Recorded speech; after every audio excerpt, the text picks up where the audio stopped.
Hey guys, and welcome back. In this video we will highlight the changes with quick test and side-by-side comparison, and I'll give you my initial impression of the new support robot Demeter, so stick around. We will kick it off with Quacker. They said on test server notes that these sets of weapons, their shot interval will increase from 0.1 to 0.15. On paper this sounds not much, but it actually affected the weapons heavily, and you will see why. You don't need a timer to see how the quarker have fallen behind. Next we got the nucleon.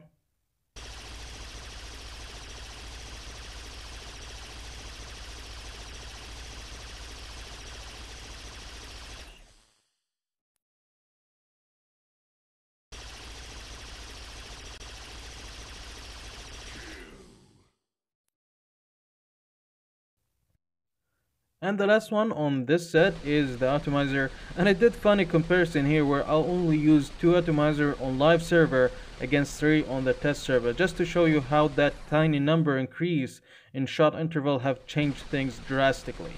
2 atomizers on live server will do as good as 3 on test server or even better. I'm a big fan of these weapons, it brings joy to gameplay, and it's sad to see that they are starting to nerf it. I feel this way because I know this is not going to be the last nerf they do to this set. And with these weapons, older robots still have a chance to compete a little, and making it obsolete isn't the right thing to do. I'm okay with this nerf as long as it's the last one they do to this set of weapons. Now it's time for the shredder. This weapon took a heavy blow. The damage nerf is 10%, the effect accumulation is 20% slower, and the reload time increased 2 seconds, making it almost obsolete from the range 500 to 300, and you will have to get close like 200 meters or less for this weapon to be efficient. Let me be clear here. Shredder did not need this nerf.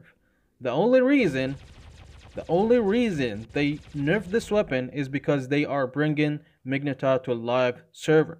This is the general rule. New weapon comes in, old weapon gets nerfed.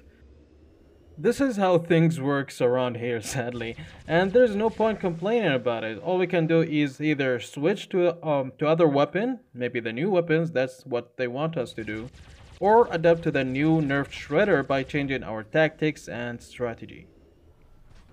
Now it's time for the robots, and let's kick it off with Scorpion. I didn't know how I should test this. It was difficult to make a fair comparison since I have a limited content on my personal account, especially my baby account, and I'm using both of my phone to capture footage by myself, but hopefully this gives you a good idea how the Scorpion's been affected by the nerf.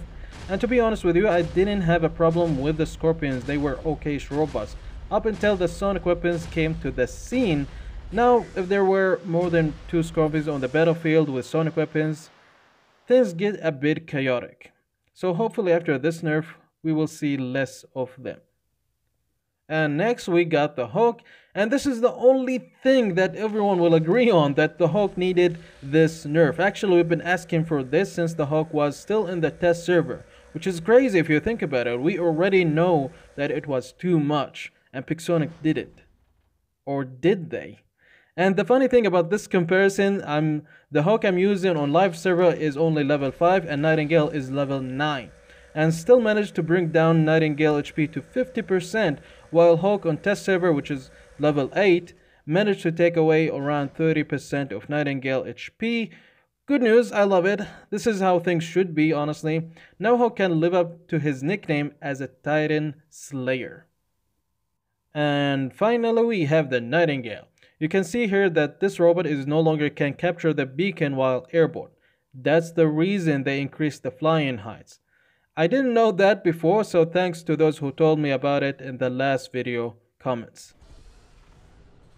And also the speed have increased, and you will see here that the new Nightingale will travel 100 meters less than the current one we have in live server.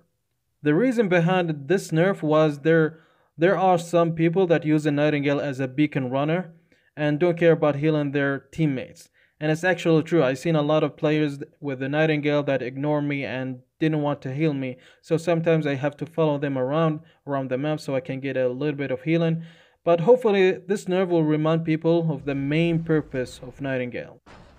Now we are done with the balancing list. Now let's talk about the new robot. There are 3 things that I didn't like about it, and I think it should be fixed before it hits the live server. First one is the speed. I feel like it should be a little bit faster, as all support robots should be, so we can get closer to our teammates to heal them in time before they get killed. That's the first thing they should consider. And the second thing is it should levitate above the ground a bit higher, because of the wide and thick and weird base. Sometimes it gets stuck on the rough terrain, or when you're going down the hill or going up. I don't know if it's just a bug or not, but it should be fixed before they release it to live server. And the final thing that's been really bugging me is the ability button, or how the ability works. When you hit the ability button, it brings up a shield, then it forces you to teleport to nearby teammate if it's in front of you, which sometimes you don't want to do that. And once I was trying to capture a beacon, then some raids started to shooting at me, so I activated the ability just to get that shield up to protect myself. But it also teleported me behind someone nearby that in very bad place near the raids, and we got smoked easily. The healing and the shield did not save us. So maybe they should separate the teleporting button and the healing button. They should make 2 separate buttons for that, one for healing and one for teleportation. I would very much like them to do that, to make 2 separate buttons, or just fix this system, because the current system we have is not good.